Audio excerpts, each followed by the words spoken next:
you can 100% thank me later for this video. This has to be the best driver right here on the second-hand used market for high handicap golfers. And I'm going to prove it to you. So I have scoured the internet doing my research on what I know I've hit in the past and what is actually now at a good price point. I've been lucky enough to test all the major brands and all the big manufacturers' drivers in 2023, 2024, and going back over the last 5 years. So after doing a little bit of research, this is the driver that I think is an absolute perfect cracker. Now you can get this anywhere between 200 and 300 pounds. That also depends on the shaft and also the condition.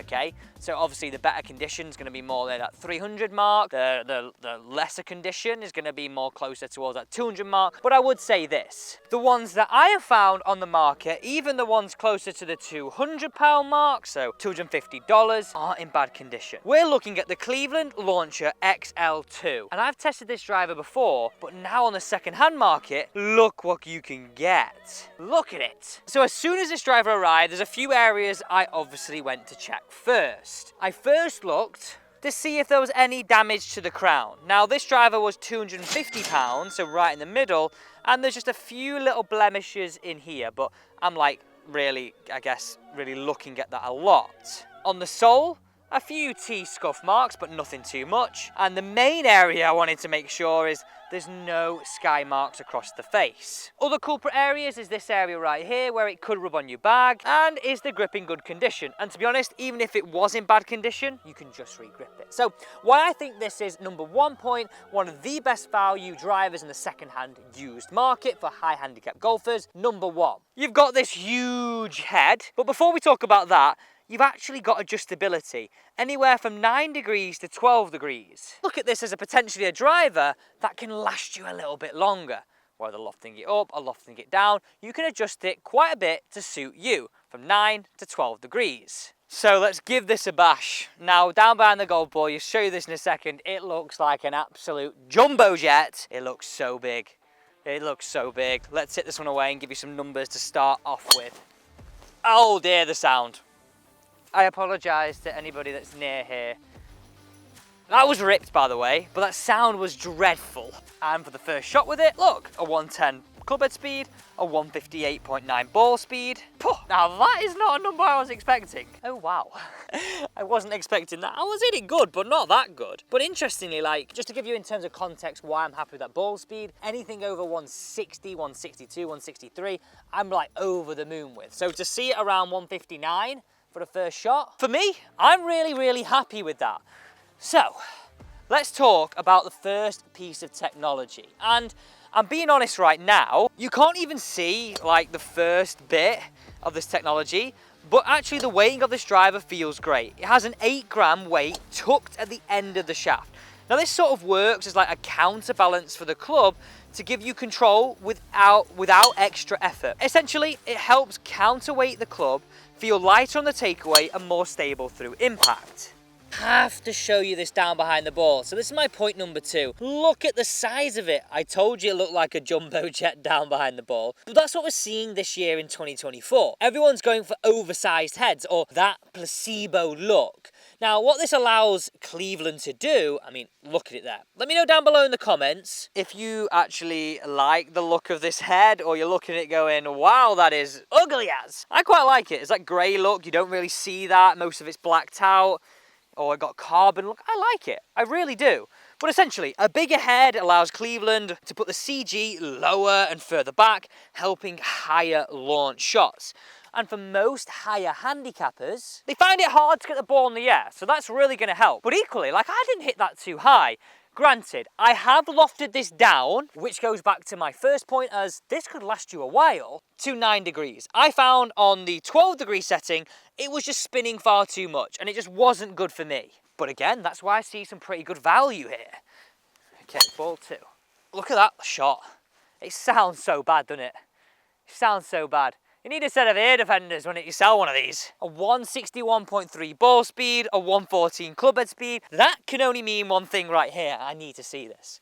I need to see this. I need to see this. Give me some numbers. Oh, surprising. A little bit shorter. I guess it was a little flatter. 278 total. Okay, This leads me on to my next point. Now, this is a slight downside with this. When you're buying second-hand drivers, you often find the wrench is sold separately. So you can't, well, you have to find one and buy one extra. But luckily I had one knocking around in the garage that fits this driver. But going back to this adjustability and shot shaping. Now, you can adjust this golf club 12 different ways. You can make it more upright too. So if you're a golfer who misses that shot off to the right, making this driver sit a little more upright is really going to benefit you. So again, adjustability, but not just in terms of loft. Being able to make this driver more upright is going to straighten you out a little more. Wow, look where these drives are finished. Look at this here. On the right hand side, it's the left, Alex. On the left hand side, you can see the first shot that we hit. And then if I just turn the wheel over here, you can see the second shot we hit right there. You know this channel. I love a good head cover. And you know what? This one's in great condition. I don't think someone's hardly used this. You know what also, I've noticed this, we've got a decent shaft in this driver too. So I think I've got an absolute steal here. Now, big in 2024 is not only max size driver, but also what technology is in this face? AI, that's what we hear all the time. Artificial intelligence has helped us build this face. Well, Cleveland have got a Mainframe XL, and I'll explain exactly what that is. Again, I'm just sort of justifying the points of why I think on the second-hand market, this could be a brilliant addition to your bag. If you don't want to spend a fortune, you want loads of forgiveness, adjustability. But anyway, shut up, Alex, and hit the shot. That was out the heel. That was out the heel, but look how straight it's gone. We'll get down. Tried to bend it around the corner. A 284 total, 161.3 ball speed. I thought this driver would be good. I didn't anticipate it'd be this good. Let's talk Mainframe XL. And essentially, this is a variable thickness pattern that maximizes flex of the face at impact that boosts distance on off-center hits. It also basically helps Cleveland reposition this weight lower to give more forgiveness and consistency. I mean, it's nothing we can see here on the side, on the club, but this is what sort of driver brands have been hammering home. I know it's not got an AI face, for example, what they have in the Callaway this year, where they've developed a face that's been hit thousands of times, getting real data from real golfers to help create what they say is the best face. And it is very, very impressive. They haven't got that. But I guess this is their sort of similar version. It's probably what we saw in, anybody remember the Callaway driver? That had a variable thickness pattern, like the face was all sort of wiggly behind, essentially making it more forgiving on off-center hits. Let's hit another one. I'm going to really now hit this one hard, but then I want to do one more thing. Really test the capability of this club when you hit it on the extremes. That's our next test. That's our next and final test. But let me hit this one as much as I can get out of it. Oh, that was ripped. Go! Over the corner, please. Get over the corner. Get over it. Oh, you know what? That could have done it. That could have done it. That was so out the middle. That was so out the middle. Okay, the final part of this, I want to just basically test the capabilities of this driver. These super forgiving drivers in 2024 say that if you hit the extremes of the face, you'll still hit it very, very straight and won't lose too many yards. So let me put it to the test with this one in the second-hand market. And you've got to think also, I'm saying this golf club is good for high handicappers. It better perform off-center because we might not be able to hit it all the time. So to do this, I'm just going to colour this in here, get some of this on the face, get some of this on the ball, line this up like this here, line this up to where we're going to hit, and it'll leave a mark to show you where I've hit it. Let's now place this ball down the ground. I'm going to address this first ball right out the toe. The aim is to hit it out the toe, and you've got this cam here, which is going to show you exactly where I am addressing this golf ball, and hopefully where we contact this golf ball. I'm really interested to see how this performs when we hit the extremes of the face. This is the toe hit. Oh, that was out the toe. Oh, oh. That didn't fly half bad, to be fair. That was pretty straight. You can just see here on these sort of grey hatchings the slight mark that has been left by the contact of the ball on the driver face. Again, showing that I hit it off the toe. Let's now repeat that process. Put some scribble on here, and so this can leave a mark on the face like you just saw on the previous shot. And this time we're gonna address this ball out of the heel.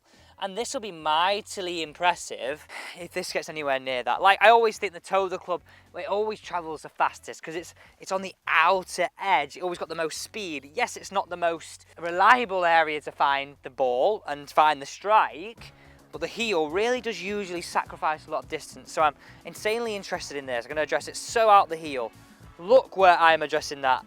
It's crazy, Alex, why are you doing this? Well, I'm doing this for the good of you, just to prove to you I think this is a cracker of a second-hand market high handicap driver. Oh, that is so out the heel. In fact, that's twisted so much in my hands, I need to show you this. That had so much curve on it. But it's still in play. So 106 miles an hour club head speed, 147.3 ball speed. Look at where that's finished. Look at my grip. Look at the head. That's because that's twisted it in as I hit that. Oh, and have a look where I struck it from. You can just see here where I got that from, and you can sort of see the outline of the ball in here. So yeah, that is justified that it was significantly out of the heel. But you know what? On all those shots, I don't think you can really argue. The extreme toe had just missed the fairway. The extreme heel has just missed the fairway. Out the middle, pretty damn good. Context, that last heel shot went 240 yards. So yeah, I don't think it's the longest driver that I've tested this year, but it's going to be in the top 8. It's going to be in the top 8 for sure. And I've been lucky enough to test and put the reviews on this channel of all the leading drivers in 2024. But in terms of second hand, for high handicap golfers, I don't think you can go wrong. Thanks for watching, and don't forget to subscribe to the channel for just some simple advice about equipment that is honest and just out on the golf course. Thanks for watching.